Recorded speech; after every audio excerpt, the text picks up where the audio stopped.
আমাদের আজকের আয়োজন চিকেন স্যান্ডউইচ। খুব সোজা ও সহজভাবে কীভাবেই বাড়িতে বানানো যায় চলো দেখা যাক। ওয়েলকাম টু মাই চ্যানেল তনুর রান্নাঘর। তো চিকেন স্যান্ডউইচ বানাতে আমরা ফার্স্টেই নিয়ে নিয়েছি bread, chicken, mayonnaise, pizza pasta sauce, এটা হচ্ছে চিজ, এখানে লাগছে কিছুটা আদা রসুন বাটার, নুন আর গোলমরিচের গুঁড়ো। তো ফার্স্টেই চিকেনটাকে ম্যারিনেট করে নেব। তার জন্য একটা গ্রেটারের সাহায্যে কিছুটা আদা আর রসুন গ্রেট করে নেব। তোমরা চাইলে এখানে আদা রসুন পেস্ট বা মার্কেটে যে আদা রসুনের গুঁড়ো পাওয়া যায় সেটাও ব্যবহার করতে পারো।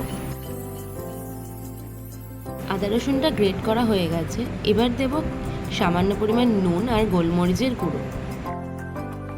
সব কিছুকে ভালো করে ম্যারিনেট করে চিকেনটাকে 15 মিনিটের জন্য রেস্টে রেখে দেব।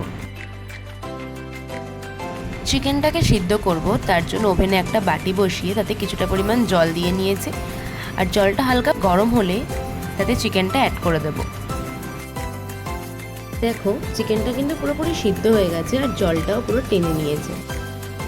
চিকেনগুলোকে এবার একটা বাটির মধ্যে তুলে নিয়ে ঠান্ডা করে নেব। চিকেনটা পুরোপুরি ঠান্ডা হয়ে গেছে, আমি হাত দিয়ে চিকেনটাকে কিছুটা ম্যাশ করে নিলাম। তো এবার চিকেনটাকে প্রিপেয়ার করব। তার জন্য চিকেনটার মধ্যে কিছুটা পরিমাণ মেয়োনিজ দিয়ে নিচ্ছি, আর এর সাথে অ্যাড করব গোলমরিচের গুঁড়ো আর নুন। এটা কিন্তু অবশ্যই বুঝে অ্যাড করতে হবে, কারণ সিদ্ধ করার সময় নুন আর গোলমরিচের গুঁড়ো দিয়ে কিন্তু আমরা সিদ্ধ করেছিলাম।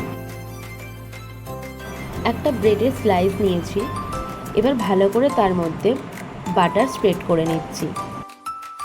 সেমভাবেই পিৎজা পাস্তা সসটাও ব্রেডের ওপরে স্প্রেড করে নেব।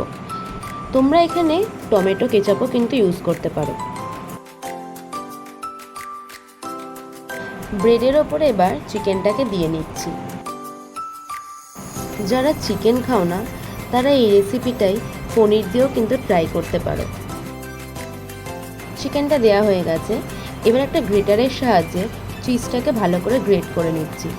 আমার কাছে এই চিজটাই অ্যাভেলেবেল ছিল, তাই আমি এটা কিন্তু ইউজ করেছি। তোমরা চাইলে এখানে স্লাইস বা মজরেলা যে কোনো চিজই ইউজ করতে পারো। স্যান্ডউইচ মেকারে আমি স্যান্ডউইচটা বানাচ্ছি, তোমাদের কাছে যদি না থাকে তোমরা কিন্তু তাওয়াতেও করতে পারো। তাওয়াতে করলে কিন্তু স্বাদের কোনো রকম পরিবর্তন হবে না। তো তাওয়াতে কিভাবে করবে আমি সেটাও বলে দিচ্ছি। তো তার জন্য ওভেনে একটা তাওয়া বসিয়ে সেটাকে হালকা গরম করে তার উপরে কিছুটা পরিমাণ বাটার স্প্রেড করে নেবে। বাটারটা মেল্ট হয়ে গেলে একটা স্যান্ডউইচ বসিয়ে সেটাকে কিছু দিয়ে কভার করে দেবে। 2 মিনিট বাদে ঢাকাটা তুলে স্যান্ডউইচটাকে উল্টে দেবে, আর সেমভাবেই আরও 2 মিনিট উল্টো দিকটাও সেঁকে নেবে।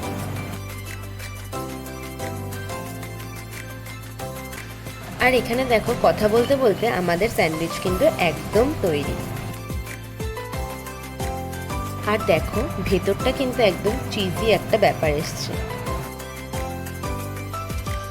তোমরাও কিন্তু এই সহজ রেসিপিটা বাড়িতে একবার হলেও ট্রাই করো, আর অবশ্যই আমাকে জানিও কেমন লাগলো আমার আজকের এই রেসিপি।